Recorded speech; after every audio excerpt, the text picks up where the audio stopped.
Broadcom, boy, did they frickin' rip it. And I think, I don't know, maybe we can check what percentage are they up, Dan, this morning? I'll pull it right now, but it's 15, big. 15, 16. Yeah, and this is all, again, gets all the way back to the guide, because I think they missed on the revenue number, which I attribute to lumpiness in AI. But a lot of really good things came out of the call. And let's start with VMware. 21.6%. They're up $39 a share right now. That is just absolutely incredible. So let me start off with VMware. Growth trajectory, operating margin reached 70% exiting 2024. And that incremental adjusted EBITDA number that they promised at the beginning, which was $8.5 billion when they did the deal, and everybody said there's no way that you're going to be able to do that. Well, guess what?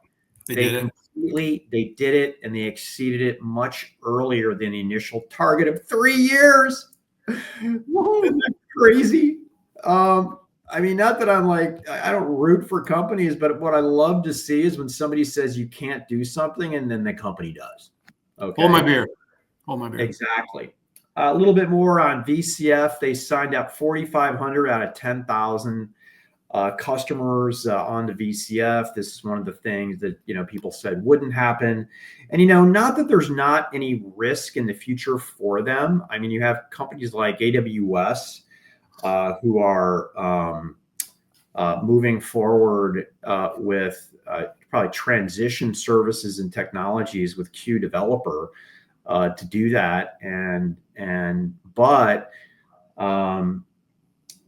it's not easy. There's still a lot of chaos and disruption. And I think VCF has a lot of benefits there. So let's move to networking here. And so Q4 networking was up 45% on year.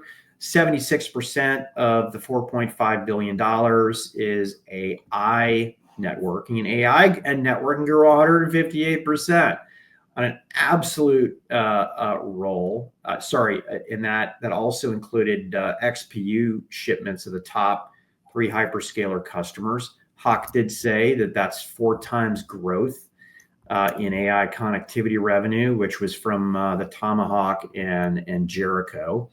Here was one of the big things that got people really excited.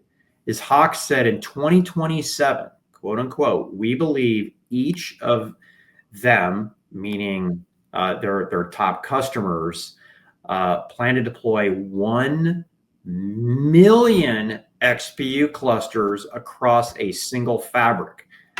Great for XPUs and great for fabric. So, I mean, now we know that. And the other thing that they said, which, we might be talking about a little bit later, is they've been selected by, quote unquote, 2 additional hyperscalers and are in advanced development for their own next generation AI XPUs. Yeah, listen. Yeah, Pat, good stuff. I actually think this entire result only cared about one thing. The numbers this quarter were fine. That overall number, which by the way was not really much bigger than what they presented in the Investor Day last year, is what they thought was possible, running towards $12 billion of XPU. But Pat, these wins and the ramp on these wins, people are seeing the light. Now, your most absurd sort of quick takes are going to be, they're going to take out NVIDIA. Listen, that isn't like, it's not a swap. It's not like, oh my gosh, suddenly this company is going to build a Trainium, or in this case, they're doing TPUs. TPUs have been around a long time. It's not all going to be like this. But at the same time, people are starting to see the light that there are other infrastructure companies that could really make big money on AI chips. There's only 2 players, Pat. We're going to talk about one of them later. We were at their event this week, Marvell and Broadcom, that are really doing this at scale. And between the 2 of them, they basically own every major hyperscaler. Right now, Broadcom is sort of established and won this consumer AI chip, like for the big consumer players. They've got Google, they've got ByteDance, they've got Meta, and now apparently, or likely, we'll talk about later, and maybe Apple. We've heard OpenAI. They're going to do something for them. And, there's some others out there.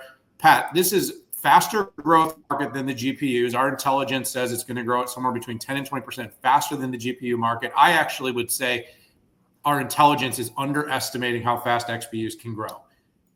The whisper on the street is everyone wants to have a second option. Okay. It's healthy in a competitive market space to have competition.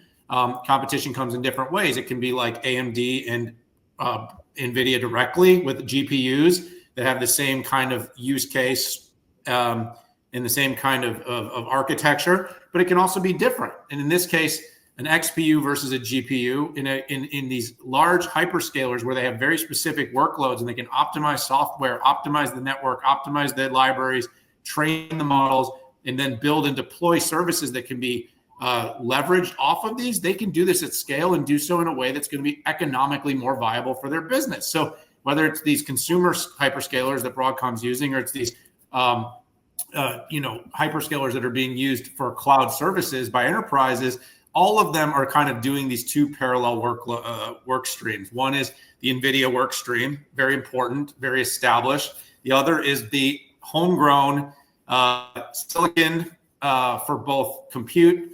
We'll talk a little bit about where it's heading with memory, storage fabric, and then applications and workloads, Pat. And so my take, this is great, but if you want to know why it's ripping, even though the fact that they've really crushed the early Broadcom VMware deal and it's looking really promising, that's not why it's ripping. It is ripping because people are like, holy cow, this could become 20, 30, 40 billion dollars a year of revenue. And by the way, you want to see what other stocks ripping, Pat?